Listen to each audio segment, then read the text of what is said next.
یہ لیں be be, یہاں اپنے دستخط کر دیں۔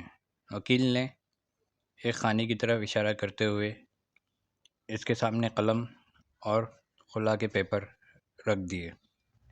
اس نے آنکھیں اٹھا کر وکیل کی طرف دیکھا اور پھر گود میں رکھے ہوئے ہاتھوں کے ناخن کھرچنے لگی، جو کہ اس کے اندر اضطراری کیفیت کی علامت تھی۔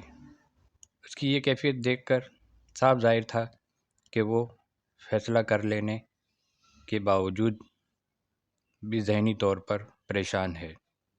آپ جب تک اس پیپر پر دستخط کریں تب تک میں اپنے اسسٹنٹ کو ایک کیس سمجھا آؤں۔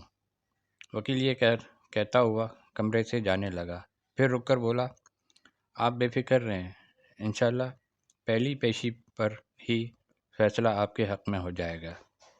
یہ کہتے ہوئے وہ آفس سے باہر نکل گیا اور وہ یہ سوچنے لگی کہ کیا فیصلہ اس کے حق میں ہوگا یا اس کے خلاف۔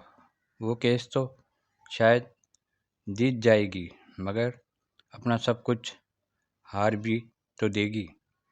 3 لفظوں کی صورت میں یہ ہار کیا اثر دکھاتی ہے وہ اچھی طرح جانتی تھی کہ وہ دونوں اس طرح کے ہار کے چشمدید گواہ تھے، بلکہ اس سے سب سے زیادہ متاثر تو وہی ہوئی تھی۔ میں تمہیں طلاق دیتا ہوں، 3 بار دہرائے جانے والے ان لفظوں نے ان سے کیا کچھ چھین لیا تھا۔ اس وقت اس کا ننھا ذہن ان لفظوں کی حقیقت سمجھنے سے قاصر تھا۔ اسے تو بس اتنا یاد تھا، اس کے بعد اس کی ماں اسے لے کر اس کی نانی کے گھر آ گئی، جہاں کئی دن تک سوگ منایا گیا تھا۔ وہ اپنے ننھے منھے ہاتھوں سے ماں کے آنسو صاف کرتی ایک ہی سوال دہراتی تھی، اماں ہم گھر کب جائیں گے؟ بابا کہاں ہے؟ اور اس کی ماں کرخت آواز میں کہتی، مر گیا ہے تیرا بابا، اور وہ سہم سی جاتی۔ پھر حالات اس نے جیسے سمجھوتا کر لیا تھا، اسے اپنی ماں کے آنسو نہ دیکھے جاتے۔ اس کے ننھے ذہن نے ایک ہی فیصلہ کیا کہ اس کے بابا ظالم ہیں، اس کی ماں انہی کی وجہ سے رو رہی ہے۔ اسے باپ سے نفرت ہو گئی، وہ اسکول جانے لگی، اسے سب اچھا لگنے لگا۔ حالات کے تھپیڑوں نے اسے ننھی عمر میں سمجھدار بنا دیا تھا۔ ایک روز وہ اسکول گئی تھی تو سب اس کے منتظر تھے۔ کچھ اجنبی لوگ نانی کے گھر بیٹھے تھے۔ لو آ گئی زاہدہ کی بیٹی، نانی نے اسے ان لوگوں کے سامنے کیا تو وہ پیچھے ہٹنے لگی۔ سلام کرو بیٹی، نانی نے حکم دیا، اور جواب میں اس نے اپنے ننھے منھے ہاتھ ان لوگوں کے سامنے کر دیے۔ ان لوگوں نے اس کے سر پر ہاتھ پھیرا اور کچھ روپے اس کی ہتھیلی پر رکھ دیے۔ جاؤ کھیلو، شاباش، نانی یہ کہتے ہی وہ ماں کی طرف بھاگی۔ اس رات اس کی ماں نے جب اس کو اپنے سامنے لٹایا تو ماں کے کپڑوں سے اٹھنے والی پرفیوم کی خوشبو اسے چبھنے لگی۔ ماں نے اسے کہا، حرمت، آپ کو پتہ ہے نا ہم آپ کے بابا کے ہاں نہیں رہ سکتے، اس لیے ایک اور عورت آ گئی ہے۔ اور وہ بس ماں کو دیکھے گئی۔ ماں پھر کہنے لگی، بیٹا آپ نے اب یہیں نانو کے ساتھ رہنا ہے، کیونکہ آپ کی اماں یہاں بھی نہیں رہ سکتی۔ اور وہ بس یہ سوچ رہی تھی کہ اس کی ماں یہاں اپنی ماں کے ساتھ کیوں نہیں رہ سکتی، اس کے باپ کے گھر آنے والی دوسری عورت کون ہے، وہ وہاں کیوں آئی ہے جبکہ وہ خود باپ کے گھر رہتی تھی۔ اسے وہاں سے کیوں نکالا گیا؟ ماں، باپ کہاں جا رہے ہیں؟ ماں، آپ کہاں جا رہی ہیں؟ اس نے معصوم لہجے میں ماں کی آنکھوں میں بھی آنسو بھر دیے۔ ایک اور گھر، بس وہ اس سے زیادہ کچھ نہ سوچ سکی۔ اس رات وہ اپنی ماں سے یوں لپٹ کر سو گئی گویا اس کی ماں کا یہ سینہ اسے پھر کبھی نصیب نہ ہوگا۔ میری گڑیا ہے، مجھے دو۔ اس کے ماموں زاد بہن نے اس سے گڑیا چھین لی اور اسے پیچھے گرا دیا۔ وہ رونے لگی اور نانی کے پاس چلی گئی۔ جب جا کر وہ اسی کی تو تھی نہ نانی، اس نے لے لی۔ چل، میں تجھے نئی گڑیا لا دوں گی، اس کی نانی نے اسے بہلانا چاہا۔ نہیں، مجھے ابھی چاہیے۔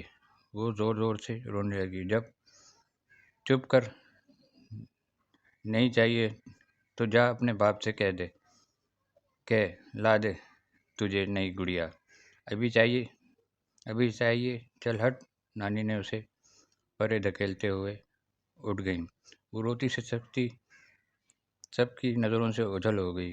ایک کونے میں کھڑی کتنی دیر روتی رہی، پھر نہ اس نے گڑیا مانگی نہ ضد کی۔ کسی نے دیا تو کھا لیا، پہنایا تو پہن لیا۔ اس نے ماں باپ دونوں سے ملنا چھوڑ دیا۔ دن مہینے سال بننے لگے اور پھر وہ نانی کے گھر کو بھی چھوڑ آئی۔ کتنا دکھ تھا اس کے اندر، کتنا چاہا تھا اس نے اپنے باپ کا شفقت بھرا ہاتھ اس کے سر پر ہوتا، وہ اس کے کشادہ سینے سے لگ کر اپنا سارا دکھ بھول جاتی۔ کتنی ضرورت تھی اس کو ماں کی دعاؤں کی۔ اس کے کندھوں پر سر رکھے اسے دور ہونے پر وہ بہت پھوٹ پھوٹ کر رو رہی تھی، مگر نہ رو سکی۔ بالکل سپاٹ لہجے میں وہ ایک اور دہلیز پر آ رکی، اسی وقت جب اس کی زندگی میں بھی ایسا ہی موڑ آ پہنچا تھا کہ اپنی زندگی کا ساتھی ہی سب سے بڑا مخالف نظر آ رہا تھا۔ ماضی کے تمام واقعات اس کی نظروں کے سامنے فلم کی طرح چل رہے تھے۔ اس وقت وکیل کے دفتر میں وہ ایک بے جان جسم کے مانند کرسی پر بیٹھی تھی۔ آنسو تو اترے اس کی آنکھوں سے رواں تھے۔ چار حروف پر مشتمل لفظ طلاق بلا شبہ ایک جائز امر ہے، مگر اللہ کے نزدیک ناپسندیدہ فعل ہے۔ یہ ایک لفظ نہیں بلکہ وہ سزا ہے جو نہ صرف دو لوگوں کو ایک دوسرے سے الگ کرتی ہے بلکہ اس آگ میں ان دونوں سے منسلک کئی دوسرے افراد بھی جل کر راکھ ہو جاتے ہیں۔ وہ اس آگ میں جل چکی تھی، اسے اس کی تپش کا بخوبی اندازہ تھا، کیسے ہر قدم پر بوند بوند خوشبو کی برسات کو ترستی تھی۔ آپ نے دستخط کر دیے؟ وکیل واپس آفس میں آ گیا۔ وہ صرف 5 منٹ کے لیے گئے تھے۔ ان 5 منٹ میں اس نے اپنا فیصلہ اور مستقبل اپنی بیٹی کی شکل میں دیکھ لیا۔ اس لیے اس نے فیصلہ کر لیا، ایک اور حرمت کو کونے خدروں میں منہ چھپا کر رونے سے بچانے کا فیصلہ کیا۔ یہی ماں کی عظمت ہے۔ بی بی دستخط کریں، وکیل نے اسے دوبارہ کہا۔ اماں گھر چلیں، اس کے گھٹنوں سے لگی بچی کہہ رہی تھی۔ ہاں بیٹا چلو، یہ کہتے ہوئے اٹھ کھڑی ہوئی۔ ارے، آپ مقدمہ نہیں دائر کر رہی؟ وکیل نے حیران ہو کر اس سے پوچھا۔ کیسا مقدمہ؟